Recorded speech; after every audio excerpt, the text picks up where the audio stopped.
I received the call while sitting in my corner office overlooking downtown Seattle, reviewing quarterly projections for a tech merger that would net my firm millions. 22 years since I'd left Tennessee, and my aunt's voice still made my stomach drop like I was 16 again, watching my father die in a hospital bed while my mother cried herself empty. "Your mother's in the hospital, Sarah. It's bad. You need to come home."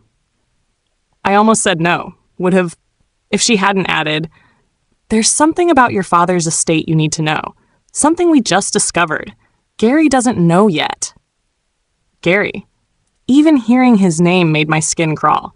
My mother's second husband, the man who'd swooped in 3 years after Dad died, when Mom was at her most vulnerable, still grieving, still lost, still trying to figure out how to exist without the man who'd been her anchor for 25 years.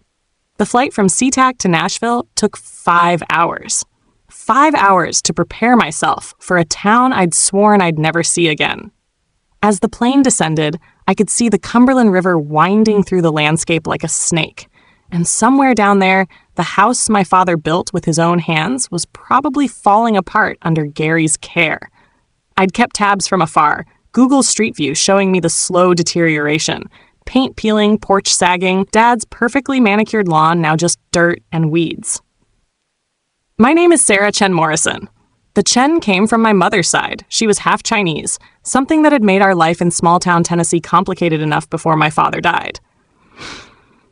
Kids calling me half-breed in elementary school, parents whispering about mixed marriages at PTA meetings, the constant feeling of being neither enough of one thing nor another. The Morrison was all Dad, third-generation military, a man who believed in honor, duty, and building things to last. He died when I was 16, 2 months before I graduated high school.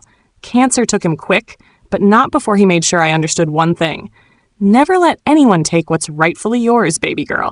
Not even family. Especially not family. I'd thought he meant metaphorically. Stay strong. Don't compromise your values. Stand up for yourself. It wasn't until Aunt Brenda's call that I realized he might have meant it literally. I rented a car at the airport, a black BMW, because image mattered even here, especially here. The muscle memory of these roads was unsettling. My hands knew when to turn before my brain registered the street names. Past Franklin High School, where I'd graduated valedictorian while Gary was probably drinking at some bar, not yet aware that a widow with a paid-off house and a life insurance policy lived just 10 miles away. Past the cemetery where Dad was buried, his grave marker, a simple stone that read, "Sergeant First Class, Daniel Morrison, beloved husband and father, Semper Fi." Franklin, Tennessee had grown in my absence. Fancy coffee shops where feed stores used to be, boutique hotels where old motels had rotted, gentrification creeping in like kudzu. But as I turned onto Oakwood Drive, time reversed itself. These houses didn't change. They just aged, like the people inside them, slowly, inevitably, until they either crumbled or someone cared enough to restore them. The house sat at 2847 Oakwood, a 2-story craftsman my father had built in 1995, the year I was born. He'd done it all himself with help from his Marine buddies. Every board, every nail, every custom window frame. He'd spent 6 months just on the foundation, making sure it was perfect, level, unshakable. "A house is only as strong as what it stands on," he'd told me, letting me help him check the level, my 6-year-old hands barely able to hold it steady. Same with people. The wraparound porch where I'd done homework on spring evenings, the tower room where I'd hidden with books during thunderstorms, the workshop where he'd taught me that measure twice meant measure twice. Not eyeball it and hope. It was all still there, but wrong, corrupted, like looking at a beloved painting that someone had painted over with cheap acrylics. The white paint was gray with mildew. The porch sagged in the middle where the support beam had probably rotted. The tower room window was boarded up with OSB. Not even proper plywood, just the cheapest possible solution. Dad would have been horrified. He'd built that window seat himself, custom fitted, with hidden storage underneath where I'd kept my journals and treasures. And in the driveway sat Gary's pride and joy, a lifted Ford F-350 that cost more than most people's annual salary, gleaming with fresh wax and chrome accessories. He'd bought it, I knew from Aunt Brenda's updates, right around the time Mom started working double shifts at Vanderbilt Medical Center, taking on extra hours in the cardiac unit at 60 years old because money was tight. I sat in my rental car for a moment, looking at what had become of my father's dream. The workshop's doors hung crooked. The garden where Mom had grown tomatoes and roses was now just packed dirt and cigarette butts.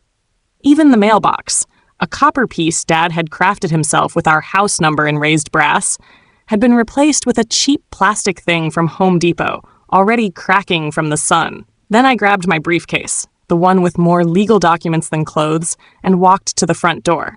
Each step on the porch creaked ominously. Dad had built this porch to last a century. In 20 years under Gary's care, it had become a hazard. Before I could knock, the door swung open. Gary stood there, all 300 pounds of him, wearing a Nashville Predators jersey that barely contained his gut and reeking of beer and cigarettes at 2 p.m. on a Tuesday. His face was redder than I remembered, the broken blood vessels of a serious drinker mapping across his nose and cheeks like tiny rivers of failure. Well, the prodigal daughter returns. His bloodshot eyes narrowed, taking in my suit, my briefcase, my rental car. Fancy car for a fancy girl. Your mama's at Vanderbilt Medical, room 302. Though I don't know why Brenda bothered calling you. You ain't been here for years. 8 years, I said precisely.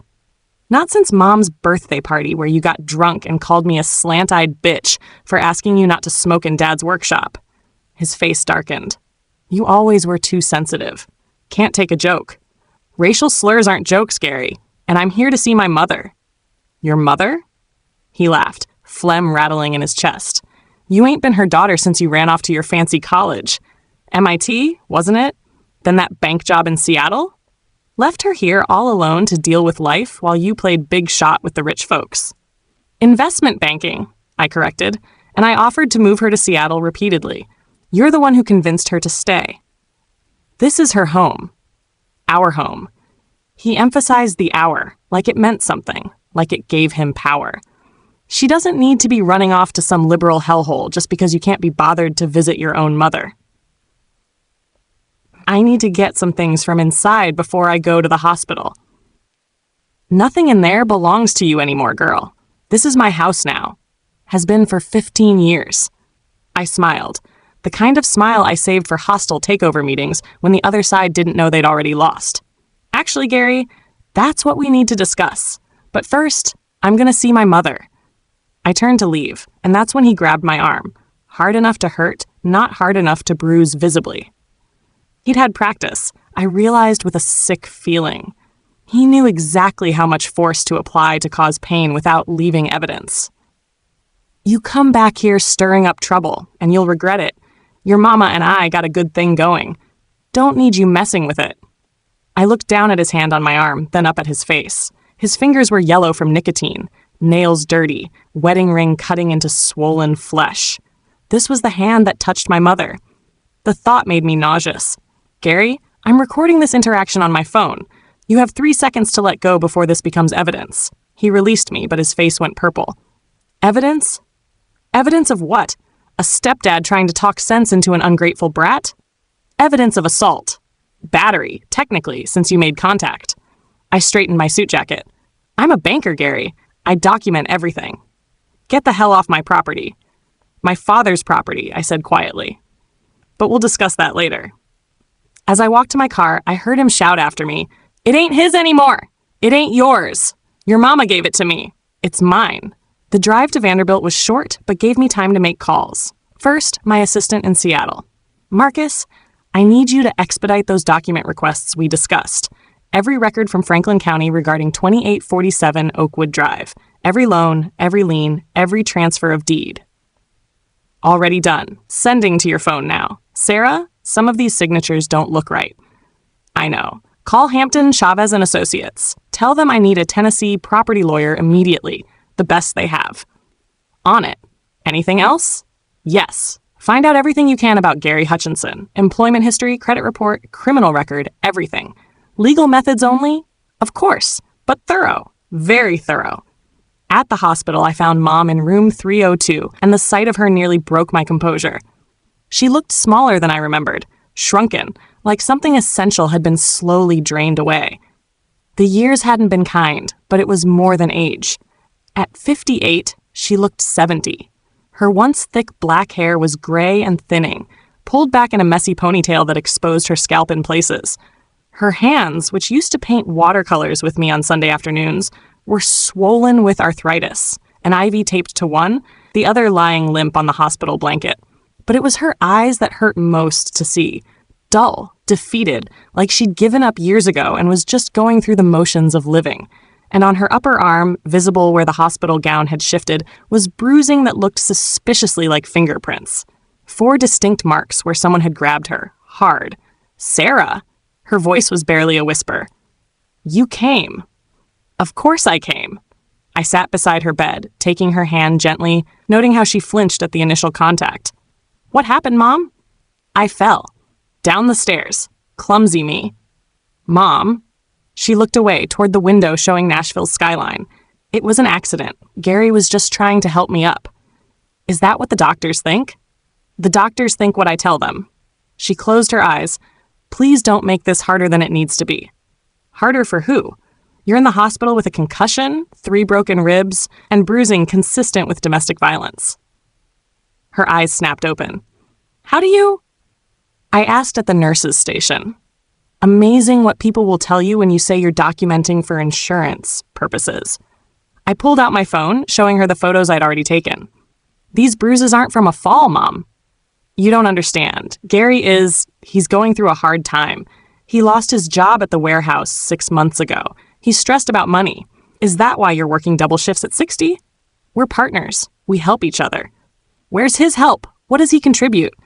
She was quiet for a long moment. Then, barely audible, "He keeps me company." "Mom, loneliness isn't a terminal illness. Gary is." "Don't be dramatic." "I'm being factual. Aunt Brenda said there was something about Dad's estate. What did she find?" Mom's face went pale, her heart monitor beeping slightly faster. She had no right to go digging. She had every right. She's the executor of Grandpa Morrison's estate, and she found references to a trust Dad set up, the Morrison Family Living Trust, established 3 months before his death. "That's not possible." I would have known. "Would you? Or would Dad have protected you by keeping it quiet, knowing you had enough to deal with?" I pulled up the documents Marcus had sent. "Did you know the house can only be transferred to a blood relative or sold with the unanimous consent of all beneficiaries?" "What beneficiaries? It was just Dan and me." "And me. I'm listed as a beneficiary. Have been since I was 16. I showed her the document. "Any transfer of deed without my signature is fraudulent." She struggled to sit up, wincing at the pain in her ribs. "Sarah, please, leave this alone. Gary and I are happy." "Are you? Is that why you're in the hospital with injuries consistent with being pushed down the stairs? Is that why you've been working yourself to death while he sits at home drinking? Is that why Dad's workshop is now full of Gary's hunting gear and beer cans? You don't understand what it was like after your father died. You left for MIT the moment you graduated. I was alone in that big house with all those memories." "You had a choice. You had friends, family, Dad's Marine buddies who would have helped with anything. You chose Gary. I chose not to be alone." She started crying, and even that seemed to hurt her ribs. "You don't know what it's like, being the only Asian woman in this town, widowed at 42, trying to keep up that big house by myself." People whispered, said I probably killed him for the insurance money, said I was a mail-order bride who got lucky. Gary didn't care about any of that. Gary cared about the paid-off house and your pension. He loved me. He loves what you have. There's a difference. I pulled out another document. This deed transfer from 2018. "Did you actually sign this?" She studied it through her tears. I don't remember. Gary handled all the paperwork. He said it was just for taxes. Adding him to the deed would lower our burden. "Mom, look at your signature." I pulled up a comparison on my phone. Her actual signature from medical forms versus the deed. Your name, but not your handwriting. See how your real signature has that distinctive loop on the S? This one doesn't. The slant is wrong. The pressure points don't match. Her face crumpled. Oh God, what has he done?" "He's committed fraud, and that's just the beginning." I pulled up more documents on my tablet, the full record of what Marcus had found.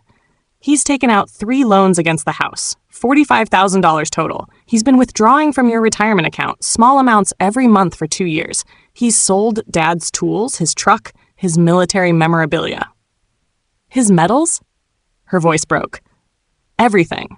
Dad's Medal of Honor sold last month to a collector in Memphis. $5,000 deposited into an account only in Gary's name, withdrawn the next day at a casino in Tunica. Dad's Medal of Honor, the highest military decoration awarded for valor above and beyond the call of duty. He'd earned it in Vietnam, pulling 6 men from a burning helicopter under enemy fire, going back again and again until shrapnel tore through his shoulder and leg. He'd shown it to me only once when I was 14, holding it like it was made of grief and pride in equal measure. These belong to the men who didn't come home, he'd said. I just carried them for a while. And Gary had sold it for gambling money. When? Mom whispered. 6 weeks ago. Right before he bought that new boat that's sitting in your driveway next to the truck you're still paying insurance on. She grabbed my hand suddenly, urgently. Sarah, there's more. I found papers in his desk. Life insurance. On me. He took out $1 million policy 6 months ago without telling me. My blood went cold. Mom, we need to tell the police, now. I can't. He said if I ever tried to leave, if I ever told anyone, he'd burn the house down with me in it. Make it look like I fell asleep with a candle burning. The wiring is old enough that no one would question an electrical fire. He threatened to kill you and destroy Dad's house? He was drunk. He didn't mean. Yes, he did. Mom, this pattern. Isolation, financial abuse, physical violence, life insurance. This is a murder plot, not a marriage. She was sobbing now, her whole body shaking. I know, but I'm trapped. I don't have anywhere to go. No money he hasn't touched. And I'm so tired, Sarah. So tired of being afraid, of walking on eggshells, of pretending everything is fine when he's destroying everything your father built. You're not trapped. Not anymore. I stood up. Decision made. I'm calling the police. Then I'm calling a lawyer. Then I'm going to that house and documenting everything before Gary can destroy any more evidence. He won't let you in. He doesn't have a choice. I'm a beneficiary of the trust. I have legal right to access. I kissed her forehead gently, careful of her bruises. Rest now. I've got this. Sarah, wait. She grabbed my hand weakly. In the workshop, behind the pegboard where Dad kept his hammers. There's a hidden panel. He kept important things there. Gary doesn't know about it. What kind of things? I don't know. He never showed me, but he told me if anything happened to him, I should tell you where it was. I made 3 calls from the hospital parking lot. First, Detective Patricia Morrison, no relation, from Franklin Police Department's Financial Crimes Unit. She'd worked with my firm on a fraud case and owed me a favor. Patricia, I need help. My stepfather has been defrauding my mother and I have evidence. How solid?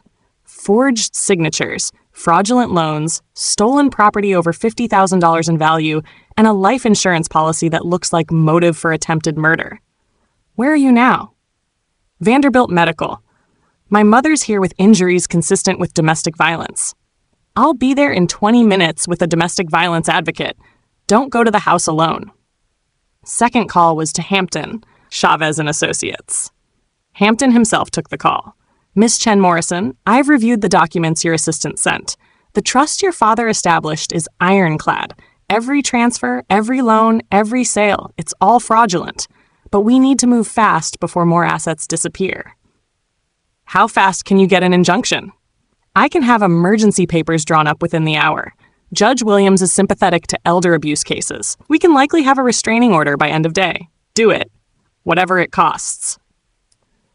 The third call was to Master Sergeant James Wheeler, Dad's best friend from Vietnam, who now ran a private security firm in Nashville. He answered on the first ring. Brenda said you might call.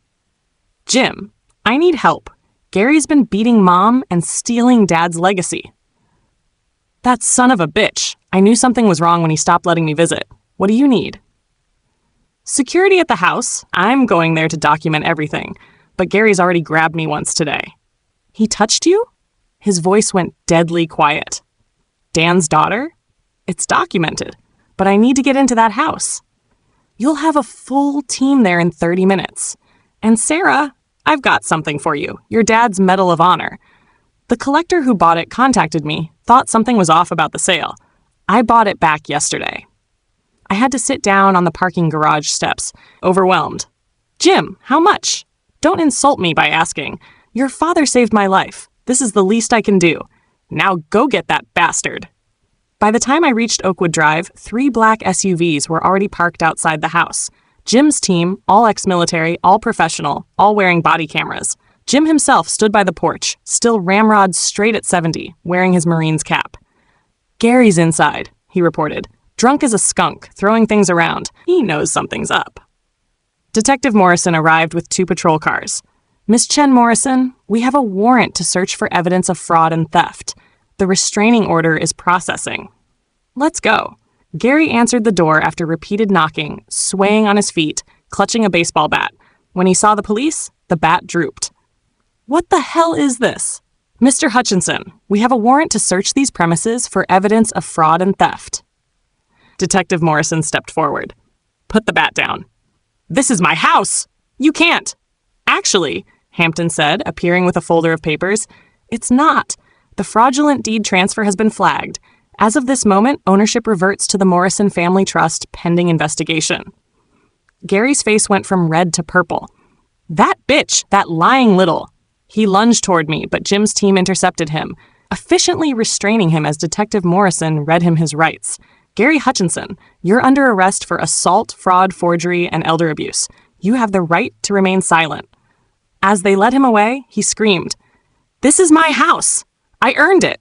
I took care of that useless woman for 15 years! I deserve this!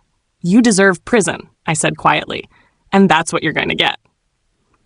With Gary gone, I entered my childhood home for the first time in 8 years. The devastation was worse than I'd imagined. The living room where Mom used to display her paintings was now a shrine to Gary's ego. Hunting trophies, all small game, nothing requiring actual skill, beer signs from various brands, a massive TV playing Fox News at volume 100, surrounded by empty beer cans and overflowing ashtrays. The walls were nicotine-stained yellow. The hardwood floors Dad had spent weeks refinishing by hand were scarred with burns from dropped cigarettes and ring stains from years of beer bottles. The built-in bookshelves he'd crafted were gone, replaced with particle board entertainment centers from Walmart, already sagging under the weight of Gary's DVD collection, mostly action movies and what looked like barely legal porn. But it was what wasn't there that hurt most. Dad's flag case that had held the flag from his funeral, gone. The shadow box with his medals and ribbons, gone. The antique clock his father had brought back from Korea, gone. The family photos that had lined the hallway, replaced with Gary's fishing photos, him holding up pathetic catches with a beer in his other hand. Every trace of my father had been systematically erased. Where is it all, Gary?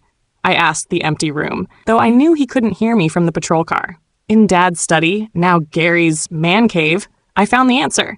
Receipts, carelessly stuffed in a filing cabinet he'd thought was secure. Pawn shop slips, consignment records, eBay sales histories. He'd kept records for tax purposes, probably planning to claim losses, never imagining they'd become evidence against him. Dad's Purple Heart sold for $200. His Bronze Star, $150. His service pistol, $500 to someone who probably didn't even know its history. But the Medal of Honor receipt made me see red. Sold to Collins Military Collectibles, Memphis TN, $5,000. Seller claimed it was inherited from father. No documentation required. Found something, Jim called from the workshop. Dad's workshop, once his sanctuary, was now a disaster. Gary's hunting gear was piled everywhere. Compound bows he clearly never used, camouflage everything. Deer stands still in boxes. Beer cans filled every surface. The pegboard where Dad had meticulously organized his tools was bare, ghost outlines showing where hammers and saws once hung. Jim had found the hidden panel Mom mentioned. Inside was a fireproof box. With shaking hands, I opened it. Documents first. The original trust papers, Dad's will, backup copies of everything official. Then photos. Him in Vietnam, young and serious. His wedding to Mom, with both of them radiant. Me as a baby in his arms, his face soft with wonder. His service records meticulously maintained. And at the bottom, 2 letters. One addressed to Mom, one to me. I opened mine with trembling fingers. Baby girl, if you're reading this from my hiding spot, things have gone sideways. I'm writing this 3 months before what the doctors say will be my end, and I need you to know some things. First, I'm proud of you. You're 16 and already smarter than most adults I know. MIT is going to be lucky to have you. Don't let anyone make you feel like you don't belong there. Second, about the house. I've set up protections. The trust is ironclad. Thompson, Klein & Associates have all the documents. Your name is on everything that matters. Don't let anyone take what I built for you and your mother. Not even your mother if she's not thinking clearly. Grief makes people vulnerable. Predators smell vulnerability like blood in the water. Third, your mother. She's stronger than she knows, but weaker than she appears. She'll need you, even if she pushes you away. Don't let her settle for less than she deserves out of loneliness. She has a tendency to see the best in people, even when it doesn't exist. Fourth, if a man named Gary Hutchinson comes around after I'm gone, watch him. He was sniffing around at the VFW, asking about benefits and insurance. Made my skin crawl. Men like him prey on widows. I've seen it too many times. Last, remember what I taught you. We don't start fights, but we finish them. We protect what's ours. We stand up for those who can't stand for themselves. And we never, ever give up. All my love, Dad. P.S. Check with Jim Wheeler yearly. I've asked him to keep an eye on things. Trust him like you'd trust me. He'd known. Somehow, dying of cancer, worried about leaving us, he'd still seen Gary coming. He'd tried to protect us from beyond the grave. There's more, one of Jim's team called from the basement. In the basement, behind what looked like a solid wall, they'd found another hidden compartment. This one was bigger, containing things Gary had missed in his ransacking. Dad's dog tags, his Ka-Bar knife from Vietnam, a few tools with his initials carved in the handles, and a lockbox with $50,000 in cash. Emergency fund, the note attached said, for Sarah's education or the house repairs, whichever is needed more. Even knowing he was dying, even in pain, Dad had been thinking ahead, planning, protecting. The search continued for hours. Every room revealed new horrors. In the master bedroom, I found evidence of Gary's other activities. Gambling receipts showing massive losses, dating app profiles active despite being married, credit cards in Mom's name she didn't know about, maxed out. And worst of all, a detailed journal where he documented Mom's accidents. Dates, injuries, excuses given to doctors. He'd been building a pattern, making her appear clumsy, unreliable, possibly suicidal. This is premeditation, Detective Morrison said grimly. He was planning to kill her and make it look accidental. In the attic, we found boxes of family items Gary had been planning to sell. Photo albums, my baby clothes Mom had saved, Dad's uniform still in plastic, each box labeled with potential prices. He'd been cataloging our memories for profit. By evening, the house was a crime scene. Evidence bags filled with documents, photos being taken of every room, Gary's possessions being cataloged for seizure as proceeds of crime. I stood on the porch watching the sun set over the neighborhood where I'd grown up. Mrs. Henderson from next door came over, elderly now but still sharp. "I'm so glad you're here," she said, taking my hands. "We've been worried about your mother for years, but Gary wouldn't let anyone visit. Said she was too ill for company." "She wasn't ill. She was a prisoner. We should have done more.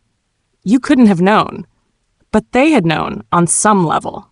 The whole neighborhood had watched Gary transform my father's house into his personal kingdom, while Mom faded into a ghost. They'd just been too polite, too afraid, too uncertain to intervene. That night, I sat with Mom in her hospital room, showing her Dad's letter, the photos, the evidence of what Gary had done. "He knew," she whispered, touching Dad's signature. "He tried to warn me. He tried to protect you. The trust, the emergency fund, asking Jim to watch over things. He did everything he could. And I let Gary destroy it all. Gary manipulated you when you were vulnerable. That's what predators do." She looked at me, really looked at me for the first time in years. "You look like him. Same determination in your eyes, same refusal to give up. Same love for you," I added. She cried then, really cried. Not the quiet tears of earlier, but deep, wrenching sobs of grief and relief and regret. I held her carefully, mindful of her ribs, and let her get it all out. "What happens now?" she asked finally. "Now we rebuild. Gary's been charged with multiple felonies. The house is being returned to the trust. We'll restore it to what Dad intended." Can we afford? Mom, I make more in a month than Gary stole in 15 years. Money isn't the issue. Healing is. I don't know how to be myself anymore. He took that too. Then we'll find you again, together. Over the next 3 weeks, the full extent of Gary's crimes came to light. He'd stolen and sold over $200,000 worth of property. He'd forged Mom's signature on 17 different documents. He'd been slowly poisoning her with sleeping pills in her food, documented by receipts and internet searches on his computer for how to make death look natural and accidental overdose symptoms. He'd also been living a complete double life. The dating profiles were active with multiple women, all widows or divorcees, all with property or insurance policies. Mom wasn't his first victim, just his current one. Previous wives in Kentucky and Alabama had similar stories: mysterious illnesses, depleted bank accounts, family heirlooms vanishing. The restoration of the house became a community project, and word spread quickly through the Veterans Network. Dad's Marine buddies showed up with tools and expertise. Tom Rodriguez brought a crew to rebuild the porch. Mike Chen, no relation despite the name, restored the hardwood floors for free, saying Dad had helped him start his business 20 years ago. Even Mrs. Henderson's grandson, now a master carpenter, rebuilt Dad's bookshelves from photos, matching every detail. "Your dad was good to us," became the refrain. "This is the least we can do." Mom was released from the hospital after a week, but couldn't face going home yet. I rented us a suite at a nearby hotel while the restoration happened. She started therapy, individual and group sessions for domestic abuse survivors. The first few were brutal. She'd come back hollow-eyed and exhausted. But slowly, something began to shift. "My therapist says I have PTSD," she told me one evening, "like soldiers get. You were in a war zone for 15 years. PTSD makes sense." She also said I'm not weak for staying, that Gary systematically broke me down, isolated me, made me dependent. It's a pattern. It's what abusers do. I'm starting to see that, to see him clearly. She paused. He was never kind, was he? Even at the beginning. I just wanted to believe he was. The Medal of Honor came home on a Thursday. Jim Wheeler brought it personally, along with 6 other Marines who'd served with Dad. They presented it to Mom with full military honors in a ceremony at the VFW Hall, something Gary had always denied her, claiming it was showing off. "This belongs to your family," Jim said formally, "to the memory of a man who served with honor and to the wife and daughter who carry on his legacy." Mom tried to give it to me afterward, but I refused. "It stays in the house, in a place of honor where everyone can see it. Remember what real courage looks like." Gary said displaying medals was vanity. Gary wouldn't know honor if it bit him. His opinion is irrelevant. She smiled at that, the first real smile I'd seen in years. "You're right. His opinion is completely irrelevant." The criminal case moved quickly. The evidence was overwhelming, and other victims had come forward. Gary tried to blame everything on alcoholism, mental illness, even claimed Mom had manipulated him. His lawyer, a public defender who looked exhausted before the case even started, tried to negotiate a plea deal. "My client is willing to plead to lesser charges," he offered at the meeting. "No deal," the prosecutor said flatly. "This is attempted murder, systematic fraud, elder abuse. He pleads to all charges or we go to trial. That could mean 20 to life. Then he should have thought of that before he tried to murder his wife for insurance money." Gary took the plea, 25 years with possibility of parole after 15. At sentencing, he tried one last manipulation. "I loved Lily," he said, using Mom's name for the first time I could remember. "I just got overwhelmed. The bills, the house maintenance, her health issues. I'm not a bad man, just a weak one." Judge Patricia Williams, a veteran herself, wasn't buying it. "Mr. Hutchinson, you didn't just steal objects. You stole a family's history, a widow's security, and a hero's legacy. You preyed on a vulnerable woman and attempted to erase the memory of a man who served his country with honor, something you know nothing about. Your systematic abuse, financial exploitation, and attempted murder plot show a pattern of calculated cruelty, not weakness." Gary's brother Dale tried to make trouble after the sentencing, showing up at the house drunk one night, demanding Gary's belongings and screaming about family loyalty. "Your brother tried to murder my mother," I told him through the security door. "His belongings are evidence."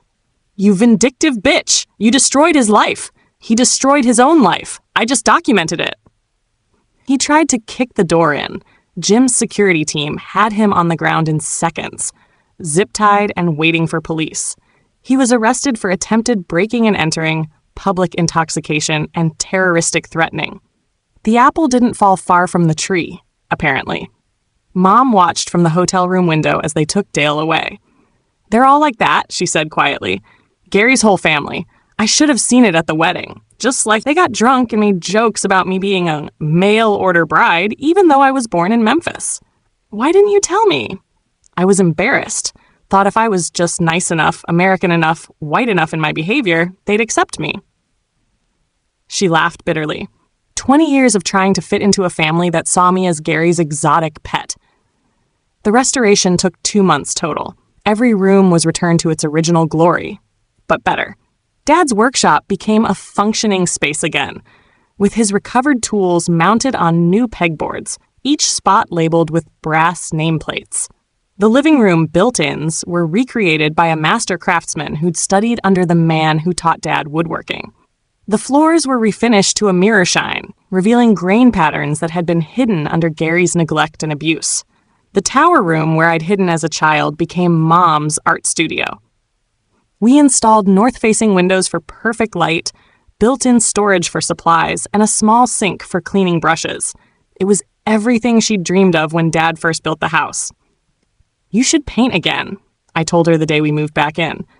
"I haven't painted since Gary said it was a waste of time and money. He threw away my brushes, said I was too old to pretend to be an artist." Gary's in prison for the next 2 decades, Kitsoslistaff. His opinions are less than irrelevant. They're criminal evidence of psychological abuse. She laughed, really laughed, for the first time in years. "You're right. Maybe I will paint. Maybe I'll paint the house the way your father built it, the way it was meant to be." The financial recovery was complex but satisfying. Every fraudulent loan was reversed. Every forged document was voided. The IRS got involved when they discovered Gary had been claiming Mom's medical expenses as deductions while simultaneously stealing her insurance reimbursements.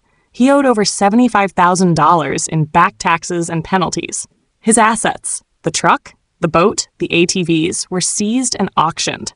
The proceeds went to Mom as partial restitution. It didn't come close to what he'd stolen, but it was something. The gambling debts he'd accrued were his problem alone.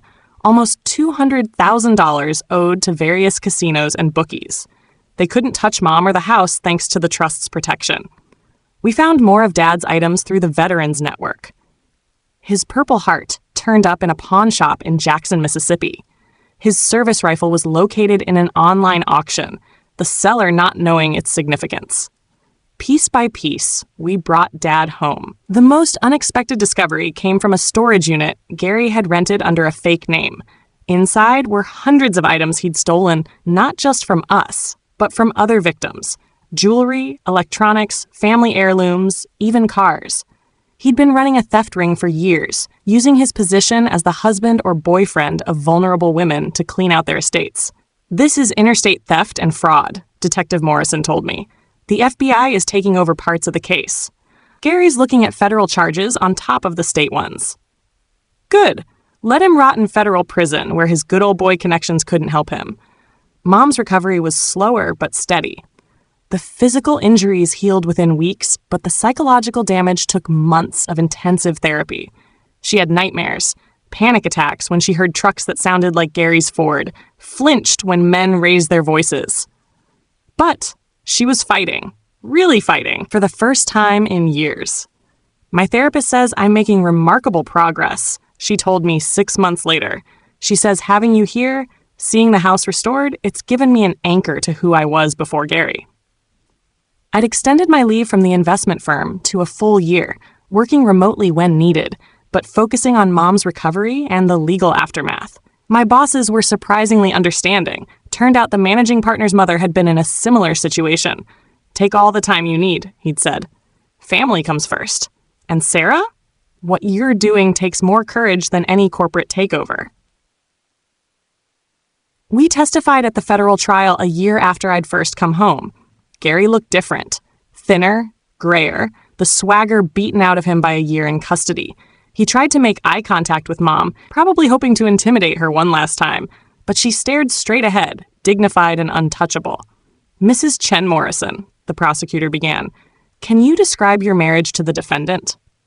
Mom's voice was steady, clear. It was not a marriage. It was a hostage situation.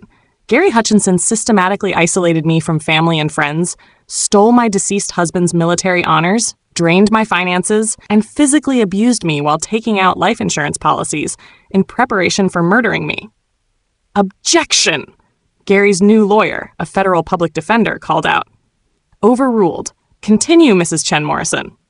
Mom detailed 15 years of abuse with a clarity that surprised everyone, including me.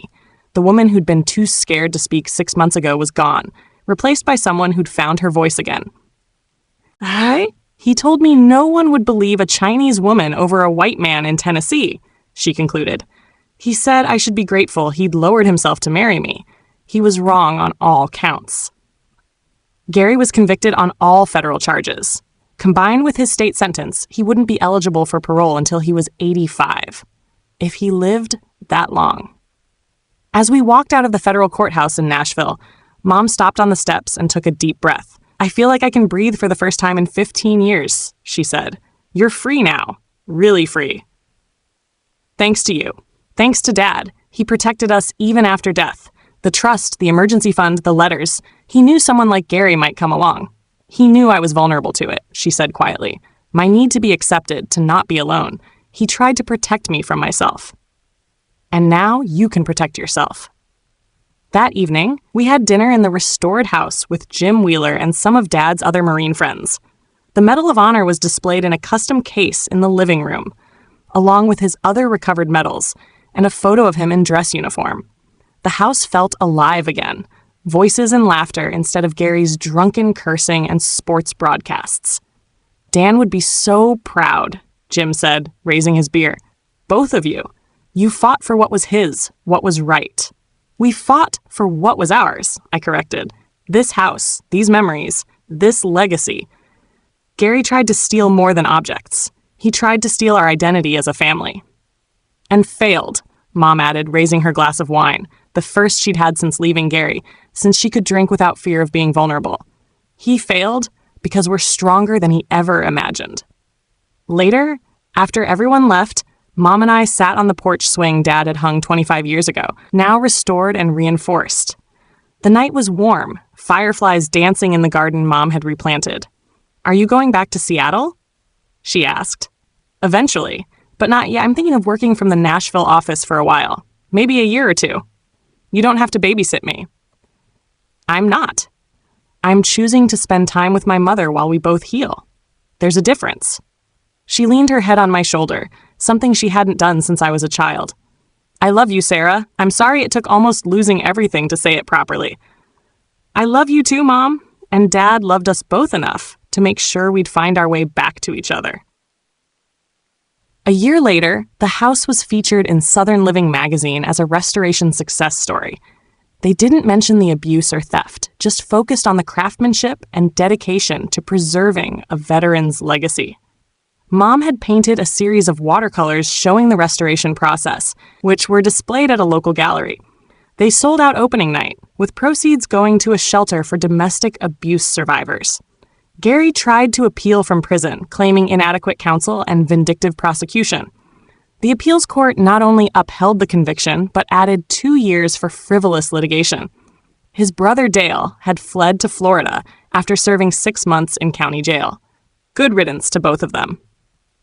Mom started dating again at 61, a retired professor from Vanderbilt named Robert, who treated her with actual respect and didn't flinch at our blended Chinese Southern heritage.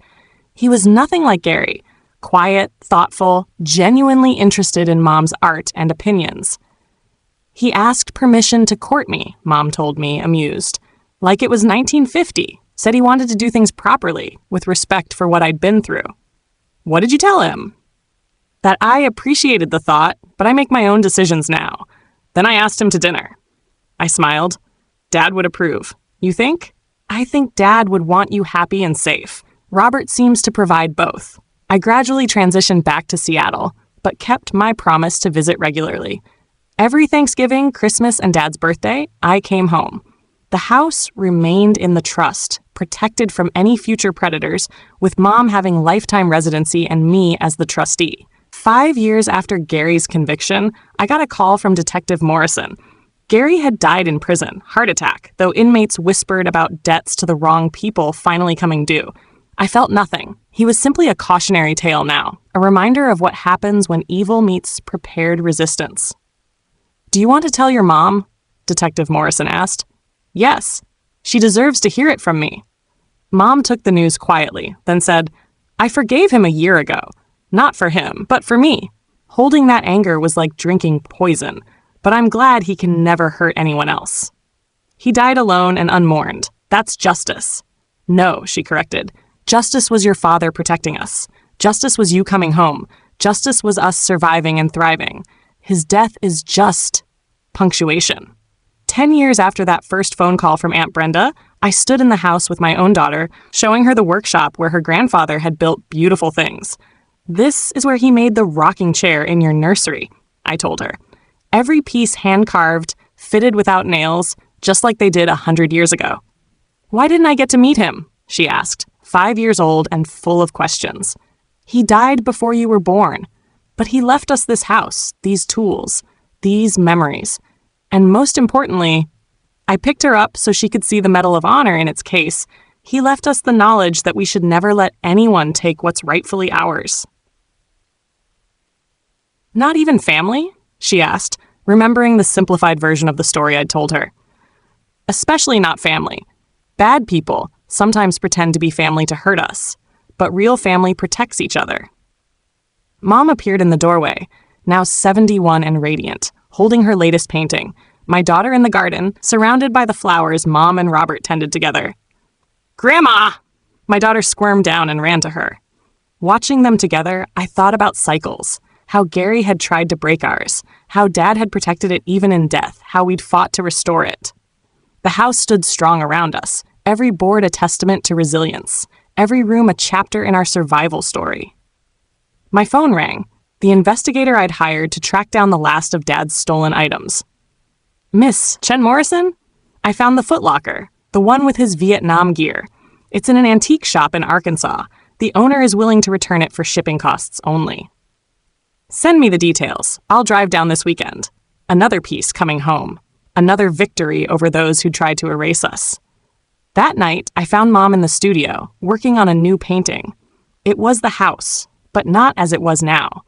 She was painting it in stages. Dad building it, our family living in it, Gary's darkness, the restoration, and finally light streaming through every window. "It's our story," she said simply. "All of it? Even the ugly parts? Especially those. They're what make the beautiful parts matter."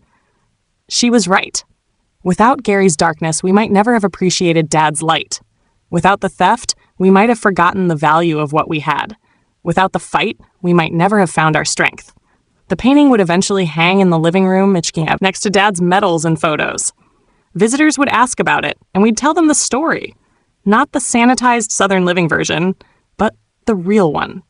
How a predator tried to destroy a military family's legacy. How a daughter came home to fight. How a mother found her voice. How a father's love protected his family even from beyond the grave. Because some stories need to be told. Some battles need to be remembered. And some houses, the ones built with love, protected by courage, and restored through determination, stand forever. Gary Hutchinson thought he could steal our history, erase our identity, claim our legacy. He thought a widow's loneliness and a daughter's absence meant weakness. He thought wrong. We are the Morrisons. We are the Chens. We are military family, immigrants and natives, builders and artists, fighters and healers. We don't abandon our own. We don't surrender our history. And we never, ever let anyone take what my father built. The house at 2847 Oakwood Drive stands as proof.